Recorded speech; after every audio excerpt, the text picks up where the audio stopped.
I'm feeling great about this new song. I've practiced this a million times. I'm gonna go play for someone. Oh man, I'm messing up that part. What in the world is going on? I've played this song a million times. I mean, what's going on here? Ah! Hey guys, if you're anything like me, that's probably happened to you before and you do not want it to happen again. So today, I'm gonna show you how to fix that problem and recognize it so you never have to worry about it again.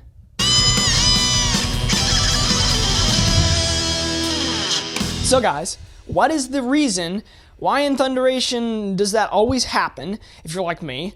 Why is it that no matter how much you practice, no matter how much you rehearse, and how well you practice, every single time you go to play to someone, or you're anxious and nervous, you mess up, and you just cannot play through the song without messing up and having to go back and feeling like you're not any good, and then your confidence just hits a rock bottom. So, what's the reason?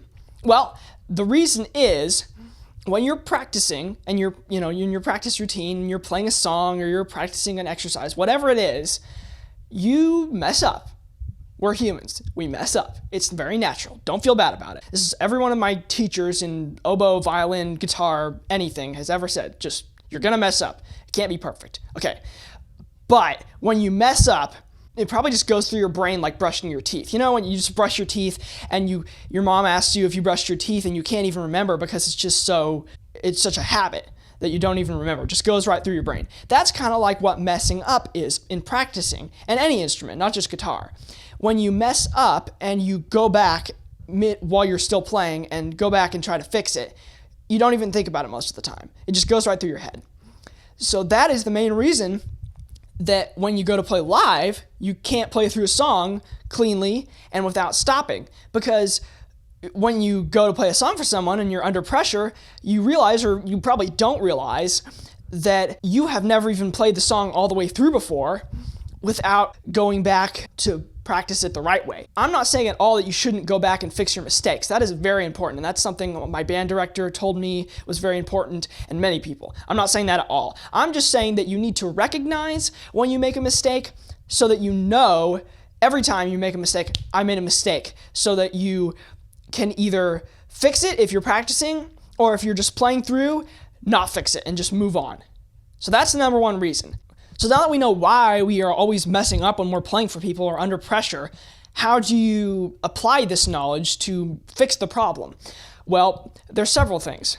The first of which is extremely important: use a metronome.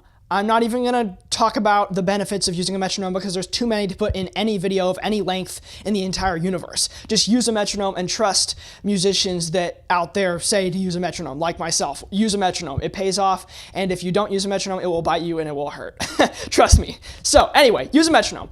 But even if you're using a metronome when you're messing up, when you're practicing something and you're going back when you mess up, when you're trying to play through something, you probably just wait for the next 1, 2, 3, 4 to go, and then you keep playing. And it goes through your head just like anything else. So what you need to do is, when you're using a metronome, you need to be ultra aware. And this is the next point. You need to be ultra aware when you're practicing. And not just so that you can fix problems of messing up. I talked about this a lot in my video on how to keep a practice log. And make sure to check out that video. It's up in the cards and down in the description. It's extremely important to have a focus when you're practicing. Not get sidetracked or distracted. That will ruin your practice time and the potential you have.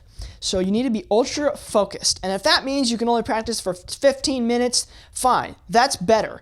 I always think, quality versus quantity. That's so true when it comes to practice log and practice in general, music practice or any practice really.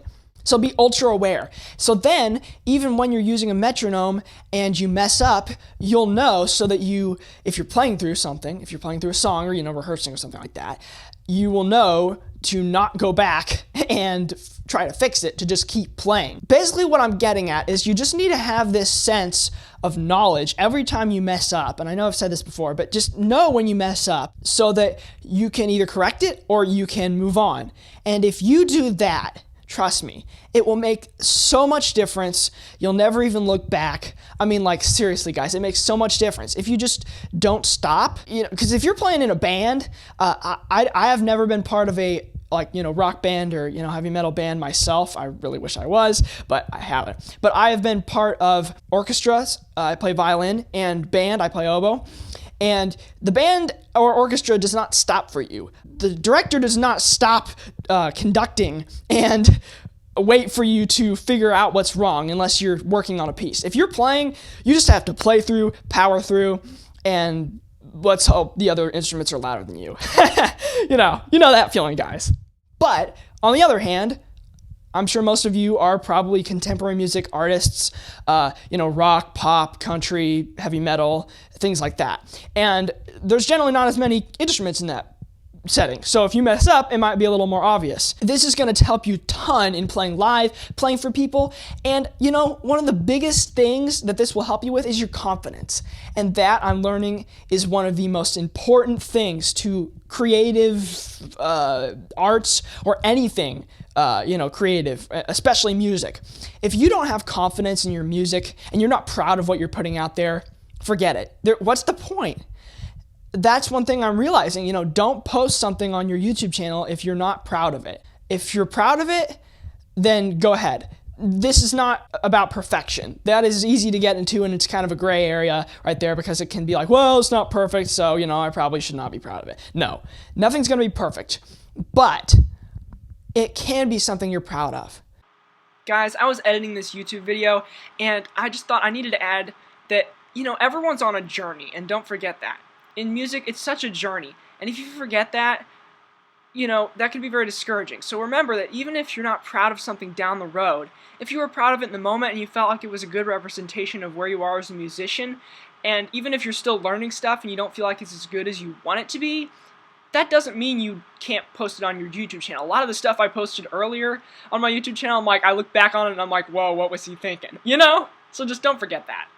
Knowing when you have mistakes will help you to have confidence so that you feel like you're accomplishing things, and that when you play for people, you won't mess up as much. You won't feel like, oh, every time I play for someone, I'm just horrible, I suck, and everyone knows what that's like. I know what that's like. I'm way too hard on myself. I set too high of standards for myself, possibly. Anyway, guys, if you follow through with this, you will find so many possibilities and so much confidence, you won't even know what to do with all your confidence. You're gonna have this new superpower where you can go ride a dragon and burn down buildings or something. I don't know, So guys, I really hope this has helped you in your musical journey. Guys, thanks so much for watching. Please like this video and hit the subscribe button if you enjoy this and enjoy videos about electric guitar. I appreciate so much all you guys' comments and likes and views, and just thank you guys so much. I'm getting real close to 50 subscribers, so thanks to everyone who subscribed to me. Till next time, guys, rock on and God bless.